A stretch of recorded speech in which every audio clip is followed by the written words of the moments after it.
What I found most impactful from the Forbes article was the statistics on the types of procedures that people are traveling for the most.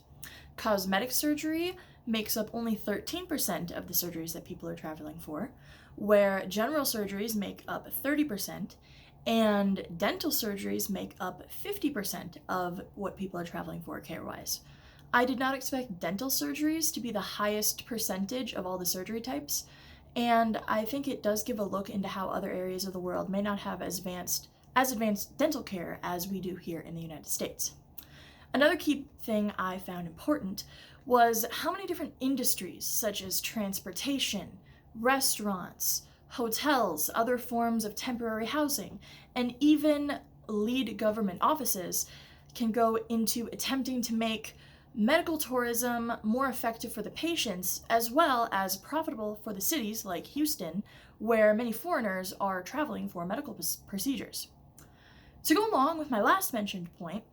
another impactful key point from the Forbes article was how big the market for medical tourism is and the economical impact it can have on cities that patients are traveling to, especially here in the US. The statistics on how much more medical tourists spend on regular tourism outside of their medical costs was very surprising to me. I never would have thought that people who are traveling to seek out better healthcare would engage in more tourism type activities as well. However, just like it is stated in the video, it does make sense when looking at what travelers, foreigners especially, look to improve about their lives once they have the funds and means to do so. Like they mentioned in the video, eating healthy, finding good education, and in turn, turning to more tourist activities when they're getting healthcare. What I found the most significant about Rampali's TED Talk was learning about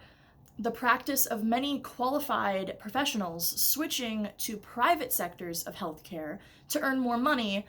and how it is negatively affecting the public local healthcare systems they're leaving in favor of medical tourists coming to their country. The primary message of Rampali in her TED Talk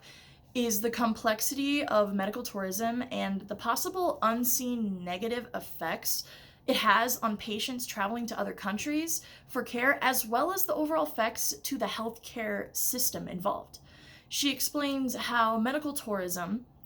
in its international complexity, has to be addressed on that scale by the world if we want to have it not become a major issue economically or to negatively impact healthcare service availability across many different countries in the future.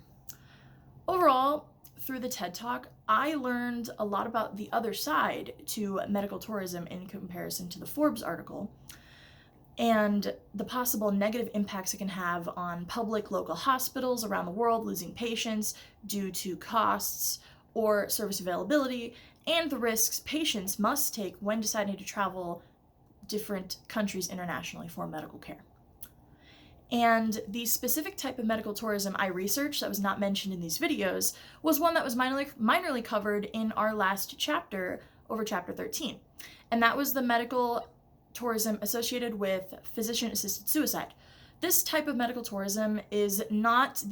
at the international scale of other types of medical tourism and is considered to be a domestic form of medical tourism within the United States specifically. In this case, the motivation behind the medical tourism for patients is those who are terminally ill and seeking to end their lives where it is medically legal with certain medications. Many patients do not wish for their quality of life to deteriorate to the point of them dying, most commonly a slow and painful death. And there is no advantage in terms of lower cost or avoiding insurance, like having better insurance, as physician-assisted suicide is majorly not covered by private insurance agencies here in the United States. Instead, it is medical tourism for the sake of access to the medication to end their life on their terms. Patients seeking this treatment also have to go through many challenges concerning residency in the states where it is legal, and often have to fully relocate or travel there specifically to die in their time frame on some occasions. And this is a relatively new age type of medical tourism, and it has only really begun to have data showing its prevalence in the United States within the last few years. And if physician suicide does become legal in all of the United States, the only instance where medical tourism could be associated with this is if people are coming internationally for this treatment.